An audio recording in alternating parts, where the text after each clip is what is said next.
अहिल्यानगरमधून एका मोठ्या कारवाईची माहिती हाती आली आहे। शासकीय अंगणवाडीतील चिमुकल्यानं वाटप केलेल्या जाणाऱ्या पोषण आहाराचा मोठा साठा शहरातील एका गोदामात आढळलाय। या आहारावर फिल्टर मशीनच्या सहाय्याने प्रक्रिया करून त्याची जनावरांचे अथवा कोंबडीचे खाद्य म्हणून विक्री केली जात असल्याचा संशय आहे। यामुळे महिला बालविकास विभागाच्या आहाराचा भांडाफोड झालाय।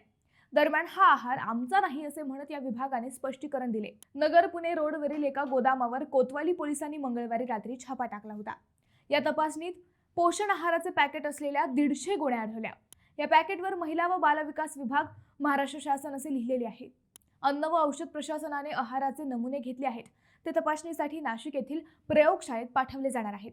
तसेच अंगणवाडीत वितरित झालेल्या आहाराचेही नमुने घेतले जाणार आहेत। या दोन्ही आहारांची पडताळणी करून हा शासनाचा आहार आहे का ही खात्री पटवली जात आहे। मंडळी, जिल्ह्यातील महिला बालविकास विभाग म्हणतो की हा आहार आमचा नाही, मग हा आहार कुठून आला या प्रश्नाचे उत्तर मिळत नसल्याने पोलिसांनी संबंधित गोदाम मालकाविरोधात कोणतीही कारवाई अद्याप केलेली नाही। मंडळी, याचे उत्तर मिळेल तेव्हा मिळेल। चिमुकल्यांच्या आरोग्याशी खेळी सुरू असल्याचे वास्तव या समोर दिसणाऱ्या धान्याच्या साठ्याने सिद्ध केले आहे।